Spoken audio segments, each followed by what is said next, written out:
Welcome, curious minds, to a world of knowledge and discovery. Greetings, explorers of knowledge. Join us as we embark on a quest to understand Jihad of Usman Dan Fodio. The Jihad of Usman Dan Fodio was a religio-military conflict in present-day Nigeria and Cameroon. The war began when Usman Dan Fodio, a prominent Islamic scholar and teacher, was exiled from Goba by King Yunfa, one of his former students. Usman Dan Fodio assembled an Islamic army to lead a jihad against Goba and other Hausa kingdoms of northern Nigeria. The forces of Usman Dan Fodio slowly took over more and more of the Hausa kingdoms, capturing Goba in 1808 and executing Yunfa. The war resulted in the creation of the Sokoto Caliphate, initially headed by Usman Dan Fodio himself, which became one of the largest states in Africa in the 19th century. His success inspired similar jihads in Western Africa. Brace yourself for an in-depth analysis as we navigate through background and its far-reaching implications. The ancient Kanem-Bornu Empire was losing power by the mid-18th century. There was large-scale immigration by Fulani pastoralists, leading to resource competition with more settled Hausa communities despite their shared religion. Several Hausa kingdoms previously tributary to Kanem-Bornu became independent and fought with each other. Rulers enforced harsh systems of conscription and taxation, while war caused social disruption, economic hardship, and enslavement of war captives. Fulani communities felt especially victimized by Hausa rulers' taxation and land control. Two prominent Hausa kingdoms that were central in the jihad were Goba, where Usman Dan Fodio's parents settled in his childhood and where he lived until 1804, and Zamfara. As we embark on the next leg of our journey, let's unpack the layers of lead-up to war and examine its core elements. Usman Dan Fodio, born in 1754, joined a growing number of traveling Islamic scholars through the Hausa kingdoms in the Urs and became quite popular in the Urs. Much of his preaching focused on the obligations of Muslim rulers to promote Islam and to rule ethically and generously in a manner that allowed their subjects to live as good Muslims while criticizing corruption, hypocrisy, oppression of fellow Muslims, and tolerance of beliefs and practices in conflict with Islam. Regionally, Dan Fodio's preaching received the support of the leadership of Goba. However, as his influence increased and as he began to advocate for self-defense arming by his followers, his favor with the leadership decreased.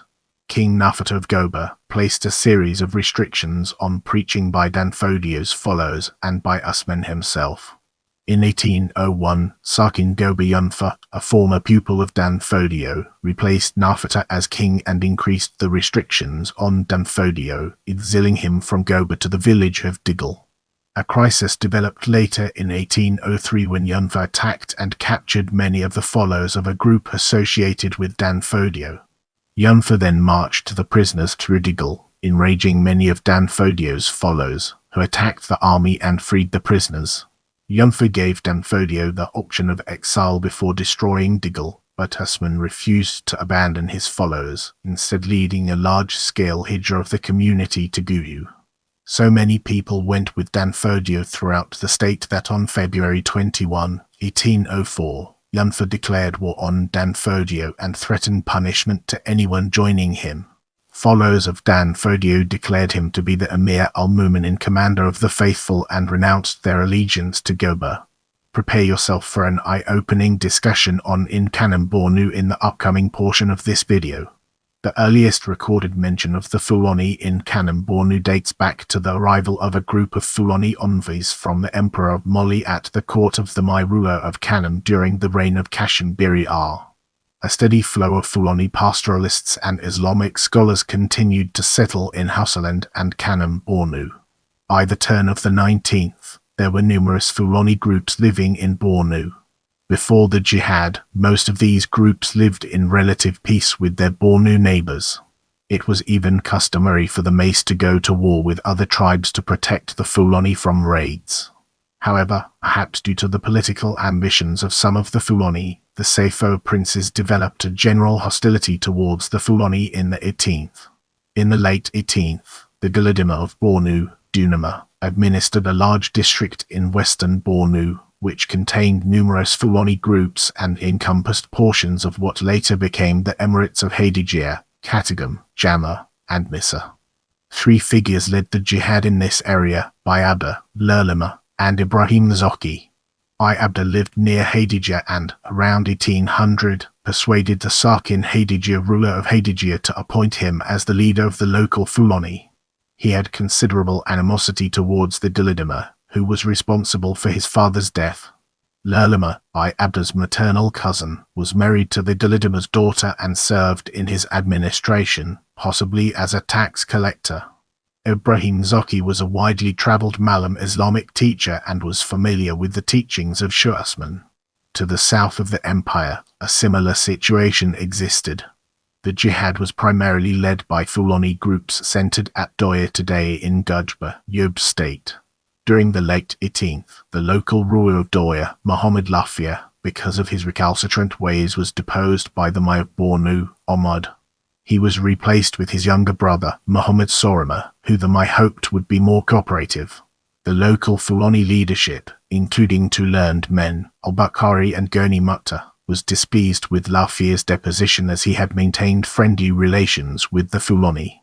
Get ready for an exciting part as we dive into battles.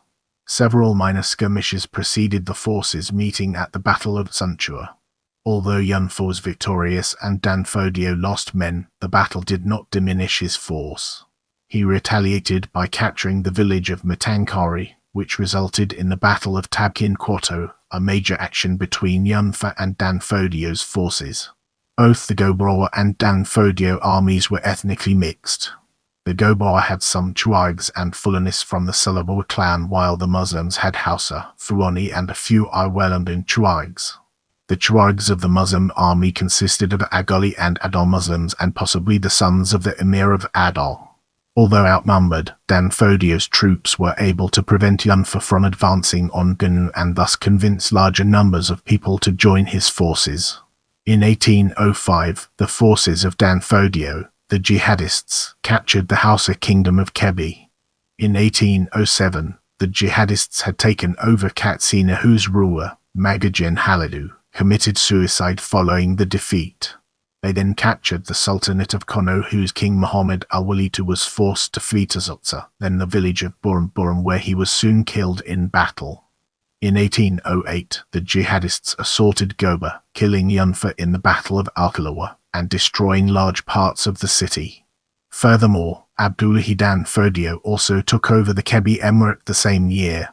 With the capture of Goba, the jihadists saw that they were part of a wider regional struggle. They continued with battles against several Hausa kingdoms, and the Sokoto Caliphate expanded over the next 2 years. The last major expansion of the jihadists was the toppling of the Sayfoa dynasty in 1846. Let's now turn our gaze towards founding of the Sokoto Caliphate and explore the fascinating connections it has to offer. Muhammad Bello, the son of Usman Danfodio, transformed the semi-permanent camp of Sokoto into a city in 1809 during the Fulani War. Danfodio ruled from Sokoto as the religious leader of the Fulani Jihad states from that point until 1815, when he retired from administrative duties. The Caliphate appointed various emirs to govern the various states of the empire. These men were often veterans of the Fulani Wars. Bello succeeded Usman Danfodio as ruler of Sokoto and in 1817 adopted the title of Sultan, an office that still exists, albeit stripped of most of its power by the British colonial government of Nigeria in 1903. Now, let's delve into the intricacies of legacy and explore its various aspects. The success of the jihad inspired a number of later West African jihadists, including Marsina Empire founder Sikra Modu, Tukawa Empire founder Omar Saido Tall, Wasulo Empire founder Samari, Adamawa Emirate founder Modibo Avoma, and Zabama Emirate founder Babatu Warlord. The consequences of this jihad reached far beyond West Africa, influencing regions as far as South America. Many recently enslaved individuals taken from these areas, who were already trained in military tactics, were highly able to stage numerous revolts in Portuguese Brazil that occurred during the 19th century. The Sokoto Caliphate has continued to the present. Since the British conquest of the Caliphate in 1903 and later Nigerian independence under a constitutional government in 1960, the Caliphate's political authority has diminished. But the position still has considerable spiritual authority. I love interacting with my viewers, so leave me a comment and I'll do my best to respond.